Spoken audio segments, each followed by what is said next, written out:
Good evening, everyone. I found something very important. It is a paper by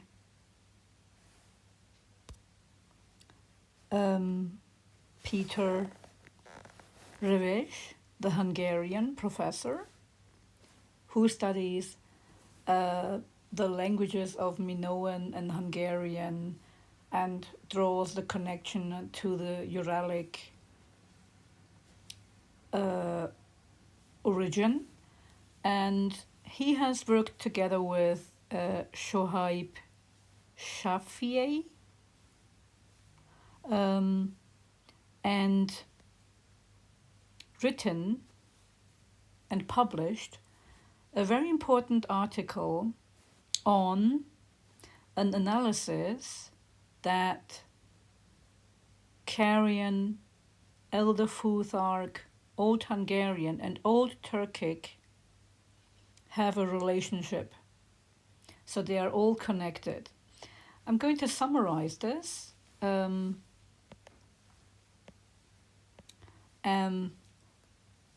mainly I'm going to focus on the introduction and the summary part. They are comparing actually the four runic scripts and tamgas, and they call the Old Turkic script Yeniseian. So I'm going to read it to you, some parts. It says here, the precise classification and relationship of these ancient scripts has been a debate, of course. They don't accept that the Old Turkic script could be derived from, the other scripts could be derived from the Old Turkic script, the orhun scripts. But it is actually vice versa. Rona Tash has proved this, and the next thing I'm going to do is to study and to research on Rona Tash's hypothesis that the runic, the Turkish runes, the Turkic runes, the orhun runes, or as they call it here, the Yeniseian runes, are the descendants of the other runes. They are so similar. It says here 99%. As far as I understand. So it says here, it's a controversial matter, of course. And then it summarizes that this paper settles the relationship among these controversial scripts in an objective way. I hope so. By using a certain network, and they applied this on each rune, and they came to some conclusions. And then it says, the results yield a similarity metric between pairs of scripts that allows the mapping of the evolution of these scripts using a phylogenetic tree algorithm. Okay. The study of the evolution of various scripts is fascinating, but often controversial. It is controversial because of the subjectivity of the scholars. An original script and its descendants form a script family.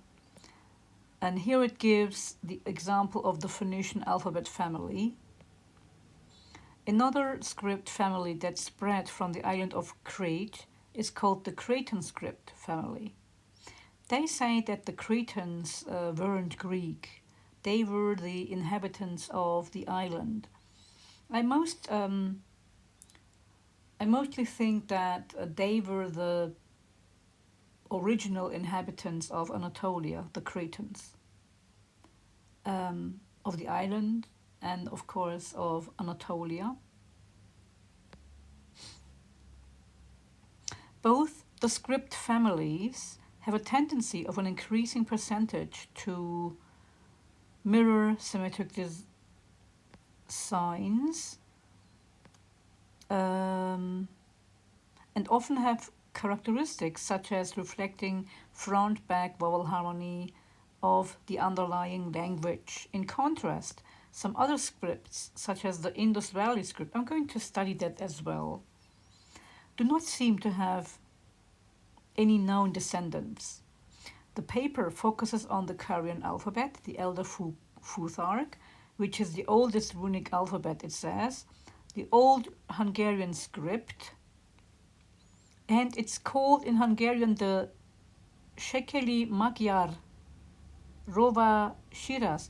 There are the Shekeli people in Romania, Bulgaria, and partly in Hungary. They are also Turks. So most probably they are spread towards the region. But they are the Bulgar Turks, as far as I know. And the Yeniseian variant of the old Turkic script. So they compared these, whose origins are still debated. So if it says the origins are still debated, it means they are the oldest. I draw this conclusion. For example, the old Hungarian alphabet is hypothesized to derive from the Yeniseian script by Ronatas. This is very important, so I have to study this. A Turkic script by Sandor, from a Phoenician alphabet by Horssu, and from the Carian alphabet by Revesh. So they all studied these runes and the alphabets, who showed that some Hungarian speakers used the Carian alphabet between the 3rd and 7th centuries. So the centuries, they are very close.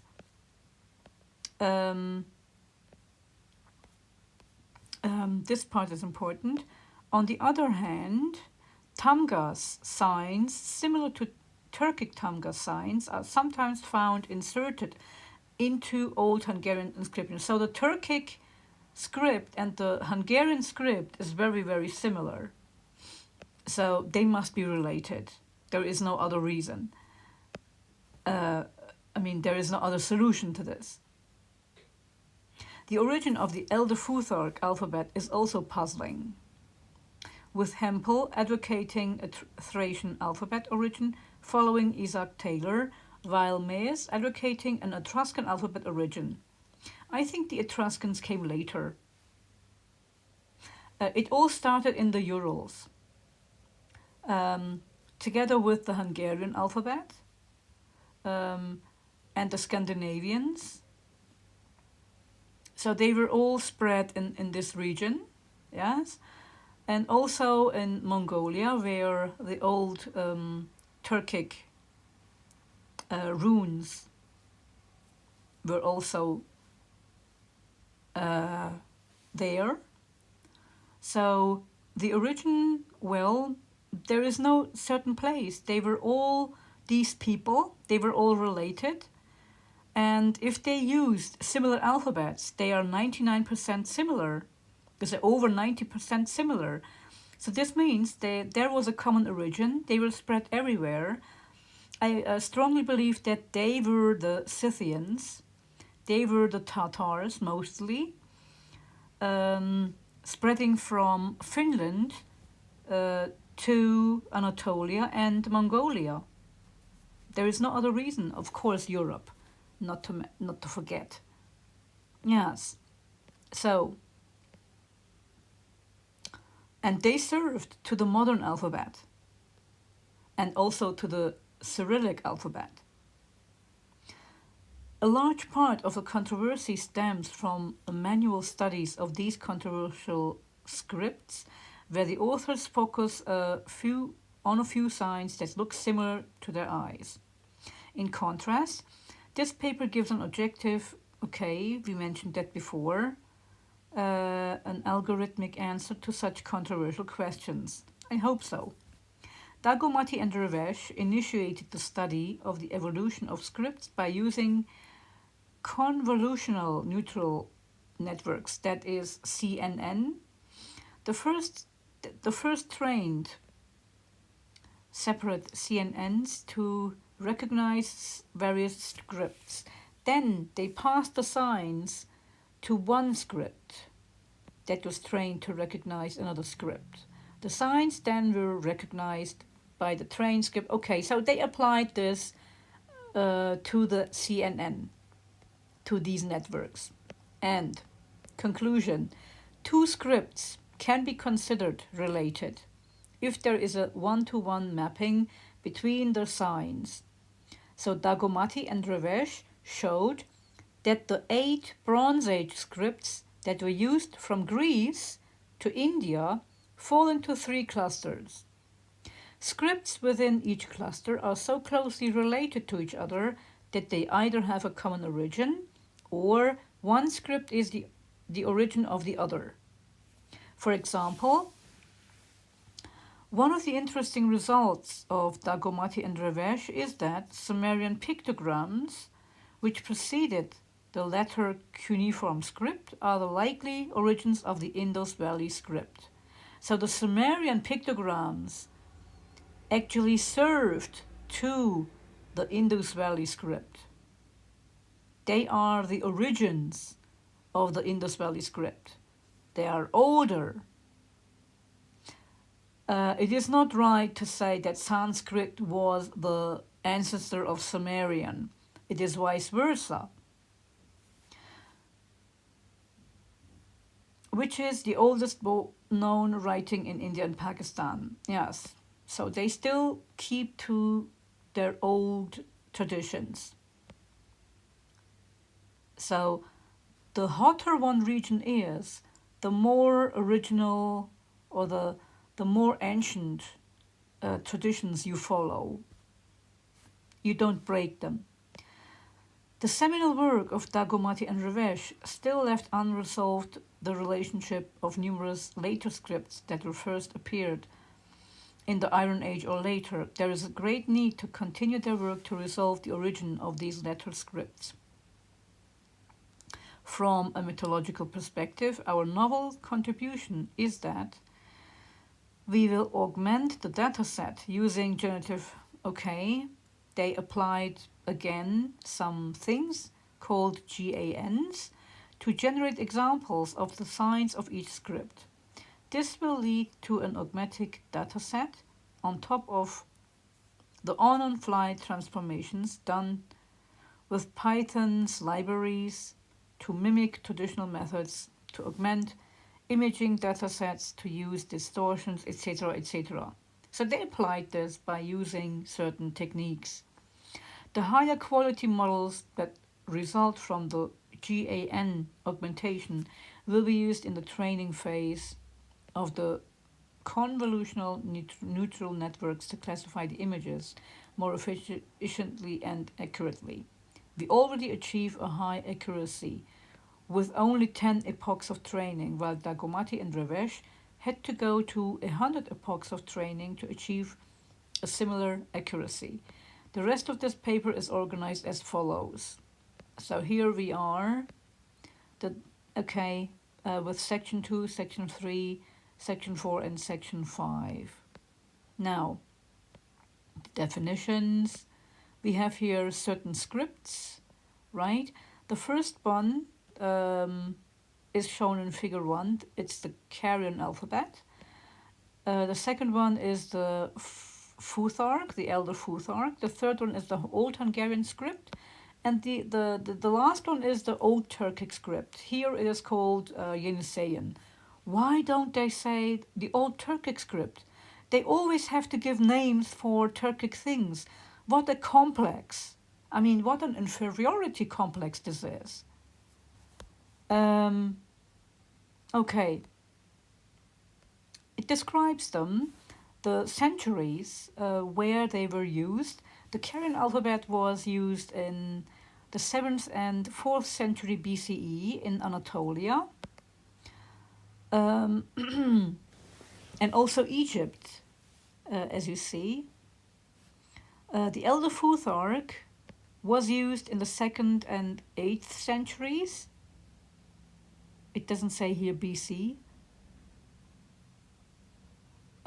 I think it is BC. It has 24 characters, and the engravings, they were found on weapons, runestones, and amulets in Scandinavia, Germany, and the British Isles. So they are actually the first inhabitants who used runes in those areas. But they had the same tradition, they were the same people.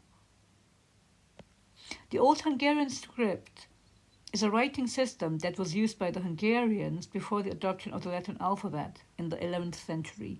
It was used primarily among the Shekeri people in Transylvania. Not before? That's strange. I don't believe that it was that late. It must have been earlier. But anyway, the Yeniseian variant of the Old Turkic script, which is shown in Figure 4, was used by the Gökturks and other peoples in the Turkic Khanate between the 8th and 10th centuries. This is also BC. Yeah, so they are all BC, right? The Yeniseian variant of the Old Turkic script developed from an earlier Orhun variant. So the Old Turkic script is actually the Orhun script, yes? And what they say here, Yeniseian, is actually a variant coming after the Orhun variant. So actually it must be the original Orhun variant that has to be compared, which appeared in the Orkhon Valley in Mongolia in the 8th century. So approximately, they are in similar times. They were used in similar times, so most probably they were the same people who inhabited a wide area and who also were semi-nomads. And they went together with their most probably horses, and they must have gone to these places up to Scandinavia or down to Mongolia, whatever, at a similar time frame, because 100 years, okay, the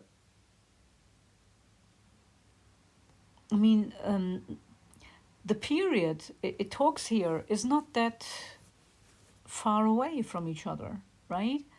Here we have the 7th century, 4th century until the 7th century. And in the other, it is the 11th century. So it is the oldest in the Old Hungarian. And then it says the 8th century, the 10th century, the 8th century in the Yeniseian script. So the only thing it gives here is the 2nd century here with Elder Futhark. So it must have, according to this article, it must have derived from the old Futhark. Yes? But if you consider the name, you see Tark there, right? It must be it must have a connection to Tarkan or to Tark. What was the meaning of Tark? King. So it must have been the Proto-Turks, the Proto-Bulgarians, who came down maybe from Finland. They were most probably in the upper Ural region, and they came down and introduced this alphabet everywhere. But they were most probably Proto-Turks, white Turks, before they mixed with the Mongolians. I mean, before they became, let's say, slanted-eyed in Asia. Yes.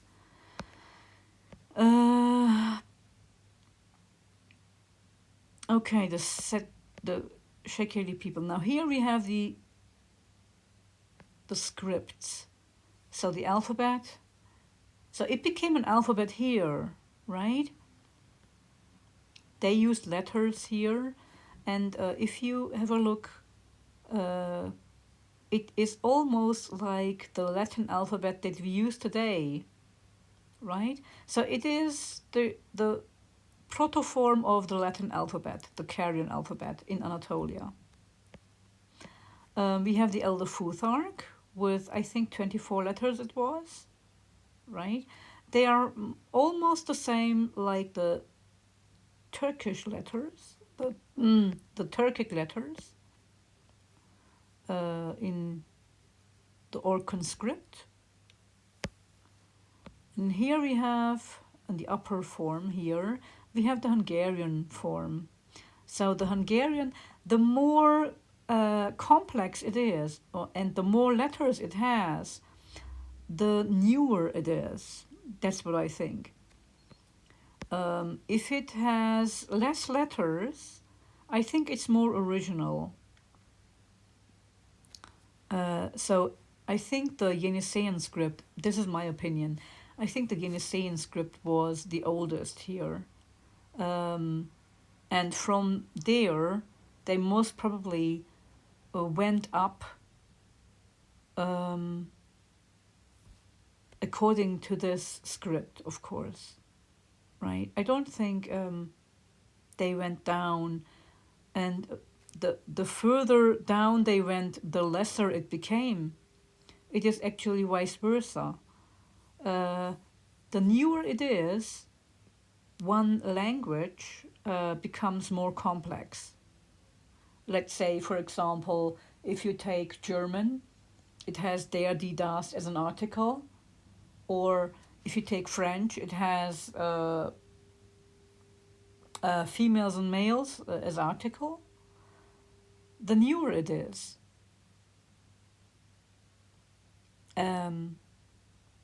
Whereas if you have only one gender, let's say even no gender, like the in English, or if you have no gender in Hungarian or Turkish, I think it is more original. It is older. It must be older because you don't deal with sex, you don't deal with the discrimination that comes later. So there is no female, there is no hierarchy, etc. And there was also more equality between men and women. So I think it must be vice versa. This must be older. Anyway, okay, here according to the heap map, it gives here the letters. If you take, for example, Phoenician Alep and the letter alpha in Greek, I'm going down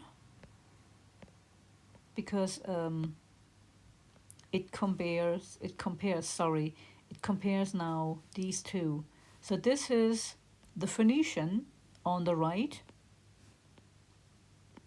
and on the bottom we have the Greek alphabet. I don't agree with this analysis. I don't think that the Phoenician alphabet served the Greek alphabet. I think it was like this. I think the first letter, alpha. How do you write alpha? You write it like alp, ha. And the Alps. I strongly assume that the letter alpha comes from the Alp Mountains. And the Alp Mountains were inhabited by, if you watched my previous videos on the Proto-Bulgarian and Old Turkic people living in the Balkans and in the Volga River, in the Volga region, in the Danube region, etc., and in the Caucasus, I think that these were the most original forms. They also used runes. They also used runes, and I think there must be something like Alp, a certain rune or a certain letter maybe, or a certain, let's say, tamga for Alp, because I think the letters and what you call them must have had a meaning before that. Like, for example, Alp, the most important, became Alpha in Greek. And the Phoenicians most probably were of a Semitic origin, and Alpha became Aleph. And now, if you have a look at the Arab alphabet, the first letter is Elif, right? So it derived, I'm calling it first Alp, because of the Alp Mountains. The Turks named it first, but they didn't name it in Mongolia, or that comes later. I think they named it in the area of the Balkans or in Hungary, and in the, I mean, where the Proto-Bulgarians lived, and where they came face to face with the Alps. So this must be the most original form of Alpha. So again, Alp is the most original form. Then comes Alpha, which the Greeks took. And then comes Aleph, the Phoenicians, the Anatolians, which they took. And after that comes Elif, the Arabs. So this shows that the Greeks were very, very wide awake. The Greeks were most probably merchants. They were sea people, and they took our culture because they traded with the Scythians and everything. So they must have taken from the Scythians this letter or this alphabet or the runes, etc. And from the Scythians,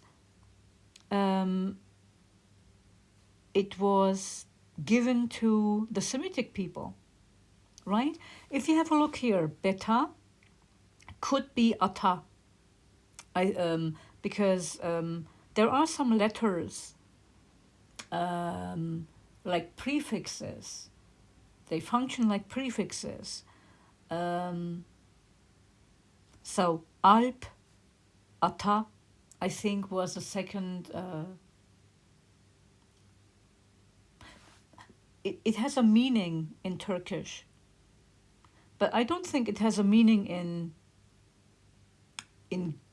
in the Greek letters or in the Latin letters. I mean, they are only letters. That's it.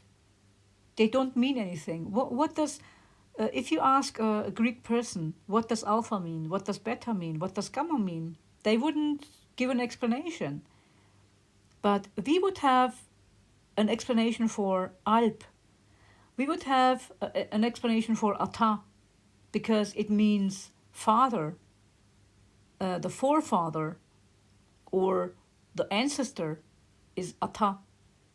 So by giving a letter as a prefix before the word makes it beta, and it became Beth. I mean, I'm not comparing it to Semitic.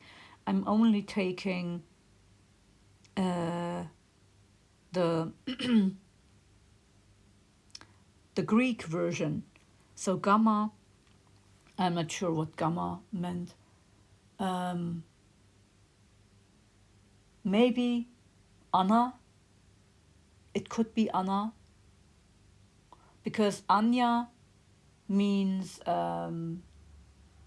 mother in Hungarian, and Anna means also mother in Turkish and in the Turkic world.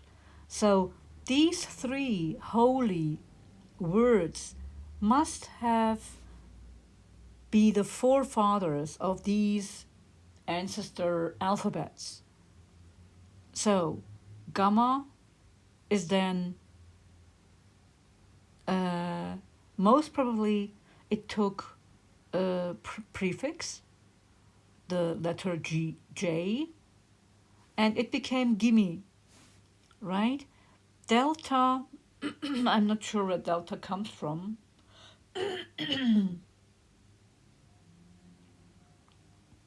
And it goes on like this. Right. So it could take hours actually if I went on. But the first three letters, I think, are the most important here. They have meaning. All right, so you see the similarities between, of course, the Phoenician alphabet and the Latin alphabet here. And also, I think it's, the Greek alphabet. Results. Here we have certain applications made. They applied certain things to each. I'm leaving out the details to each alphabet, and the results are.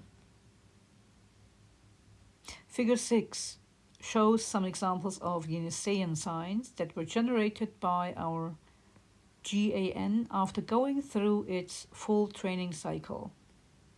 The signs are only minor variations of the standard Yeniseian script sign. Our GAN, which created 100 images for each of each script of the training set together with our CNN architecture, performed well in learning to recognize the signs of the 5 scripts. Table 1 shows some validation results. Each CNN achieved over 93% accuracy, so they are pretty accurate. And 98% accuracy after only 10 iterations, okay. The accuracy kept slightly improving until the 30th iteration, and then we stopped.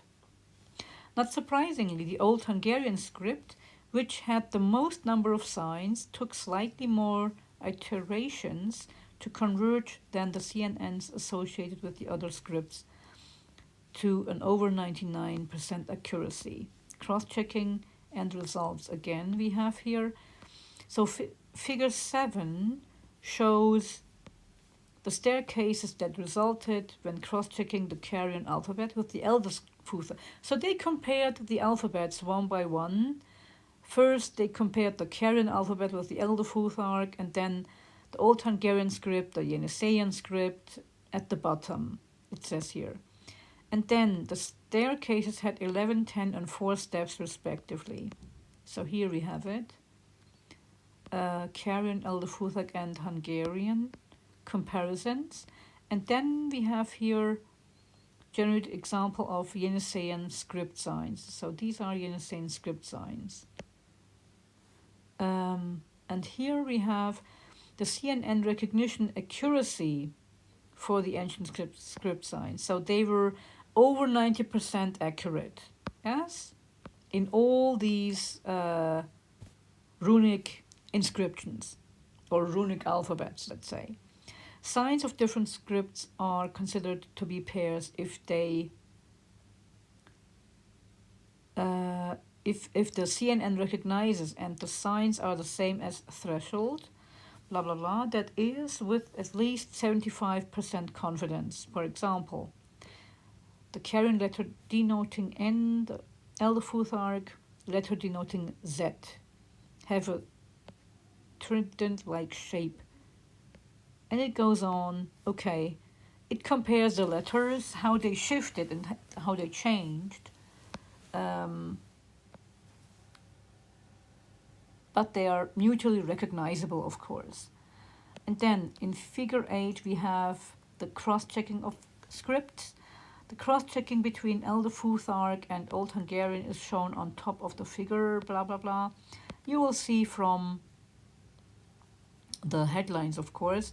This produces staircases with 10 steps. The cross-checking between Elder Futhark and the Yeniseian script is shown in the middle.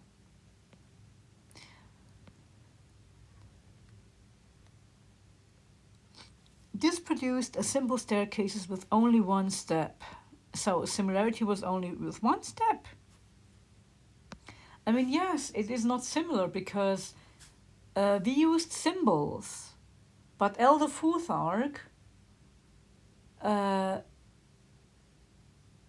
uses names. I mean, and they don't mean anything. There are only names. But what does it mean?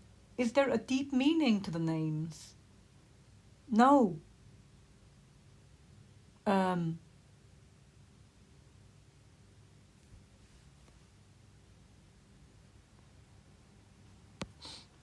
Finally,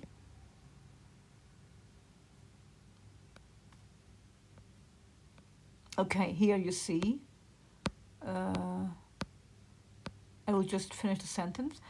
Finally, checking between the Old Hungarian and the Yeniseian script is shown on the bottom. It says it is produced the staircases with 4 steps.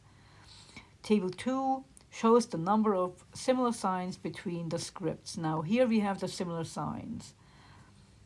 Similar signs are mostly in Old Hungarian and Carian, as you see here, especially when we look at the first chart. And then we have Carian and Elder Futhark. And we also have similarities between Elder Futhark and Old Hungarian. Yes? Whereas there are not so many similarities with Yeniseian and the other scripts, which I think comes from the mindset that it changed. The mindset changed as it went up, most probably.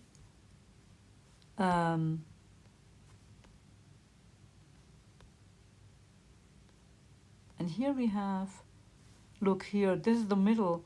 I mean, there is only one letter, which is, but I don't think the analysis is correct. I mean, because you must take the letters. I mean, the letters are almost the same, right? Okay, and the meaning, okay, Mr. Revesh took the meaning and he compared the meaning, but the meaning can change. You can take, I mean, look at the Greek alphabet and look at the Russian alphabet.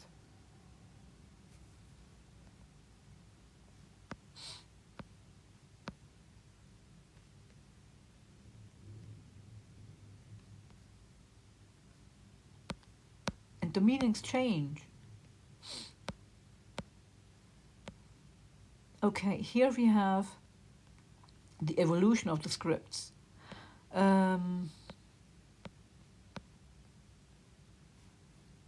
And the distance matrix between the scripts. I'm skipping this because there are more important things to focus on.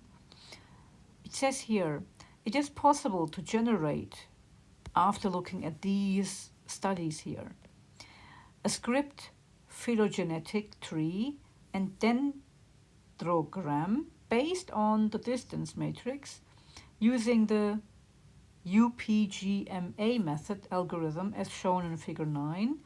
According to this method generated dendrogram, the Old Hungarian script is closer to the Carian alphabet than the Yeniseian variant of the Old Turkic alphabet. I mean, it could be, but I think the Carian alphabet derived later.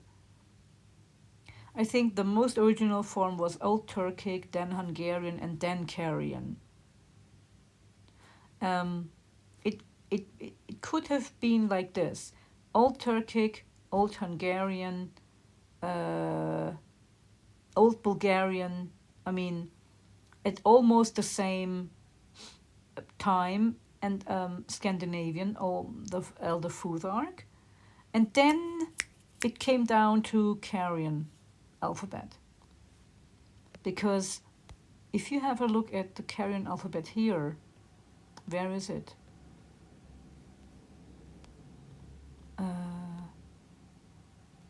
Carian alphabet must have been, or is it down? It could be down. It is so detailed. Yes. So actually, there's only one difference between this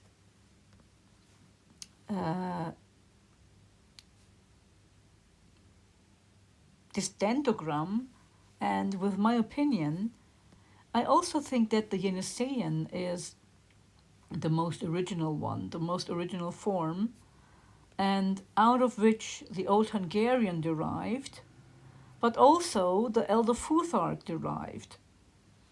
And only later the Carian derived, because the Carian is very similar to the modern Latin alphabet,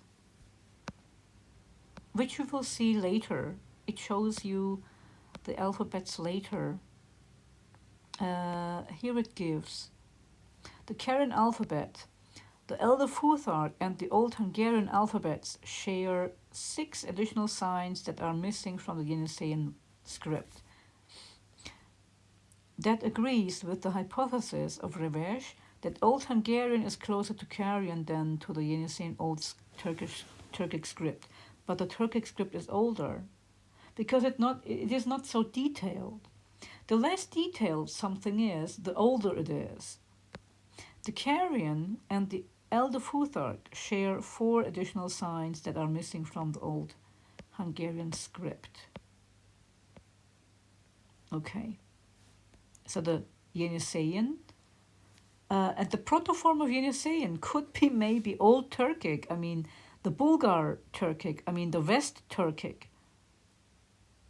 That could be the most original form. And from there, Old Hungarian, Carian, Elder Futhark, and then Old Hungarian, okay, and later they derived, and later they derived. Could be, I mean.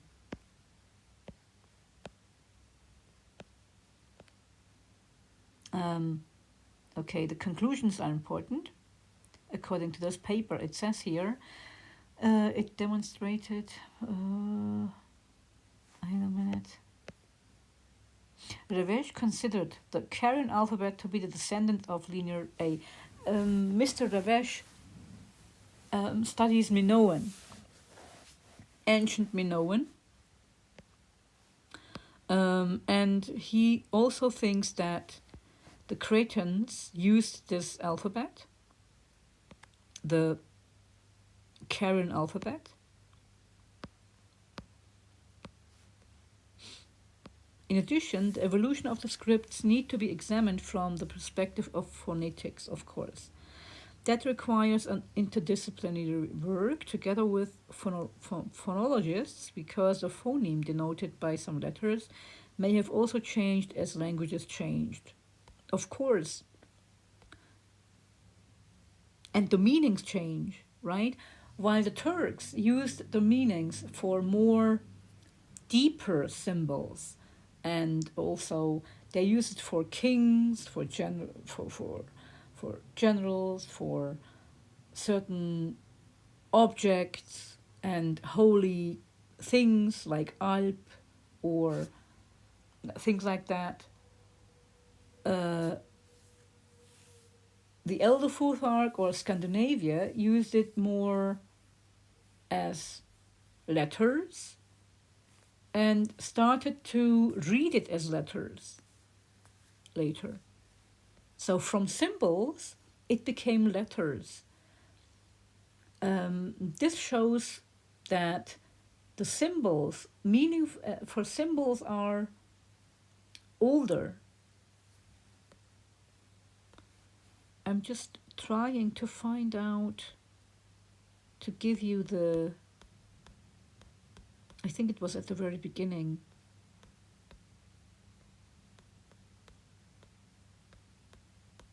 To prove you here. If you have a look at the Carian alphabet, you will see that it is very close to the Greek alphabet, to the Latin alphabet, right? Not the Greek alphabet, I'm sorry, the Latin alphabet.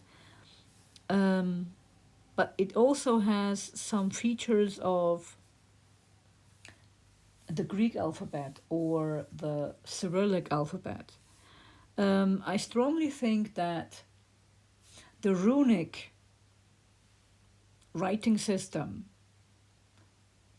served in two ways the communication, the world of communication. It derived into the Latin alphabet, A, B, C, D, E, F, G, etc., right? Which is the Carian alphabet, most probably, in Anatolia. So here it derived later, and I think the Etruscans helped it to develop it, right? So whatever you call the alphabet, it is actually a Proto-Turkic alphabet in Anatolia that was developed. And it also served to the Cyrillic alphabet in Greece and in Russia and in Bulgaria.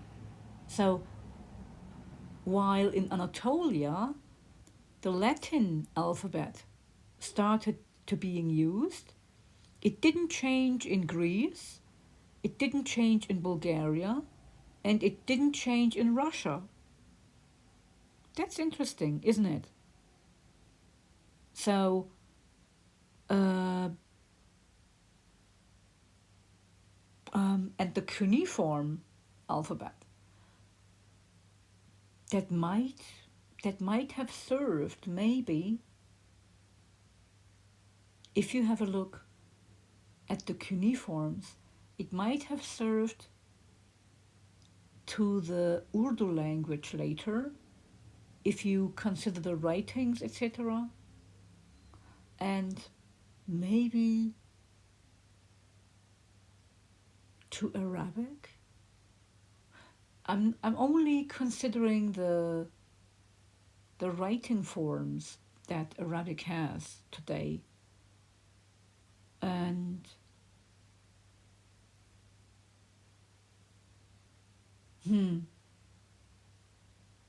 Maybe to Armenian, because they have a different writing system. I mean, I have to study that, right? But first thing I'm going to do is study Ronatash and see what that says, the articles say about that. Now, here you see how rich it is actually and how close it is to the Carian alphabet to the Latin alphabet today, and it also has a mixture of the orhun inscriptions. You see here, this is a mixture actually, right, of the Latin alphabet and of the orhun inscriptions. So it took both. Maybe it mixed here in Anatolia, right? When you have a look at the cultures, as a result, I can say, by taking certain letters and by taking certain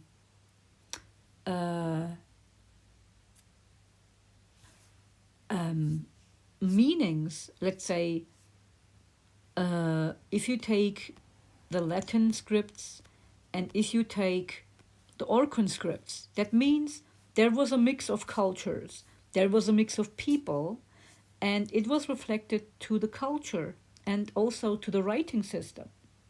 So this means that Anatolia was inhabited by both the Proto-Turks and the Proto-Greeks.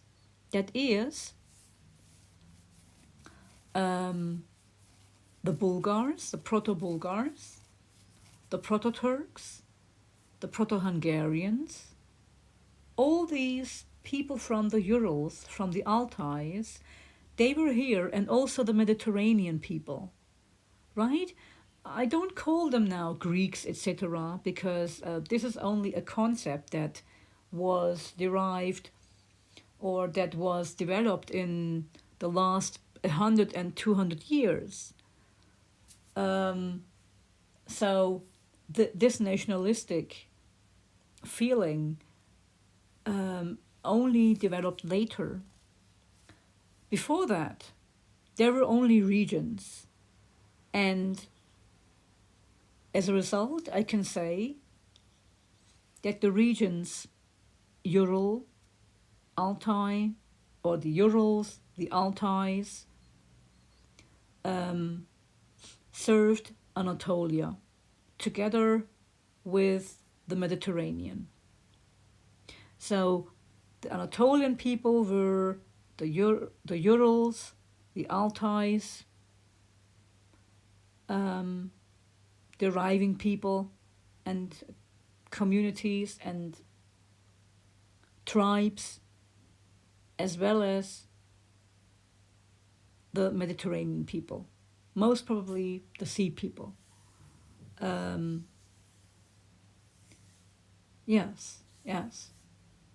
So in short, I can say that we actually have always been here on these lands, but only tribes came later, in different times, but they were all related to each other, not far from each other. Even if you take the Indo-European, so-called Indo-European, and the Ural-Altaic families, they are actually distant cousins. The closest of which are the Turk families, so-called, even, let's say, the Siberian part, together with the Balkan, the Caucasus, and that part speaking an agglutinative language, and also the Indo-European part that also speaks an agglutinative language like Persian and the other related languages, also Old Greek and Old Latin, I think is in that family, even though the letters are different, or not the letters, but the vocabulary is different. But still, you see the root that was so deep and so connected to each other. Agglutinative, it was glued. Later, I think the structure changed together with the Semitic effect coming into Anatolia, most probably with the Proto-Arabs. They call it Phoenicians, most probably, I'm not sure. And maybe the other related people with the Arabs. And they gave our agglutinative structure in Europe, especially later, this fusion effect. This is because now the language changed from subject, object, verb into subject, verb, object. Yes, that's my conclusion. Thank you very much for listening. Stay tuned.